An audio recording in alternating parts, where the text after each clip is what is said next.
This week I want to share about being the difference. Being the difference. Not just being like everyone else, but being the difference. I strongly believe that those of you that God is calling and raising up in this particular hour, He is not calling you to be an echo, but He's calling you to be a voice. And so if He's calling you to be different, there are some things that I've got to share with you. And so I don't want to do any preliminaries. I want to share with you, firstly, if you are going to be the difference, you have to attain wisdom. Knowledge is what to do, but wisdom is how to do it. And so if you are a person and you're a difference maker, you have to make sure that you are getting strategies. Yes, get your knowledge, read your books, study things, study behavior, study people, study all of that. But at the same time, with that knowledge, get wisdom so you know how to go in, you know how to come out, that you are sharper than the other individuals that are going after the thing that you're going after. You have to attain wisdom. There are many people that they are very knowledgeable, but when it comes to wisdom, they don't know how. They're anointed, but they don't have wisdom. They're gifted, but they don't have wisdom. They're talented, but they don't have wisdom. You gotta get wisdom. It's important. And the Bible says, if you want wisdom, let him ask of God, and God will give it to you freely and generously. And so you want to make sure that that's your prayer. God, if this is what I'm going after as an entrepreneur, as a pastor, as a member, as a business owner, as a parent, if I'm going after these particular things, God, give me wisdom. You got to attain it. But then secondly, I love this particular point. You have to avoid weirdness.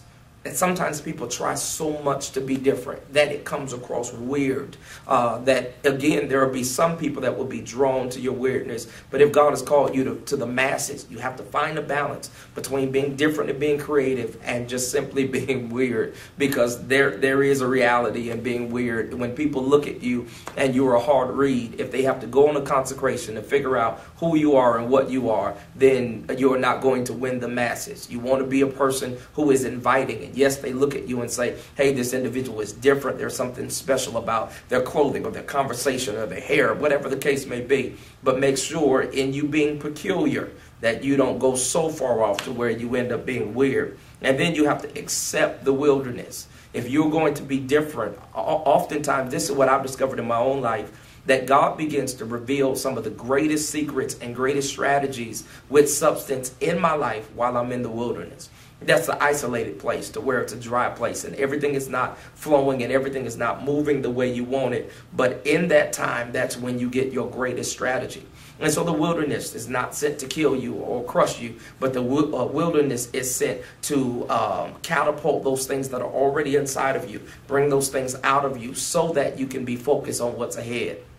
And so again, if you're going to be the difference, you got to attain wisdom. Again, you have to make sure that you are focused on getting wisdom, whether it's from people, places, or things. You got to do it. Number two, you got to avoid weirdness. Make sure that you balance yourself. Keep some people around you who have a paradigm that's large, that's wide, but they'll be honest with you and say, okay, hey, that's going a little too far. You want to avoid weirdness, but then thirdly, you want to accept the wilderness. It's going to come. It's going to be dry moments. It's going to be times to where you are your only support or you are your only fan. But when you accept that, you will begin walking in the difference that God made for you. And you won't be watching what somebody else does, trying to copy what they do. But you'll be able to create a new normal. And when people look at you, they'll say, that man or woman of God, they're different. Embrace your difference. That's what God is raising up in this hour. Well, no matter, again, if you're the leader, the laity, no matter who you are, you present something that's different, and that's what's going to get you where you have to get. Be the difference. I'll talk to you next week.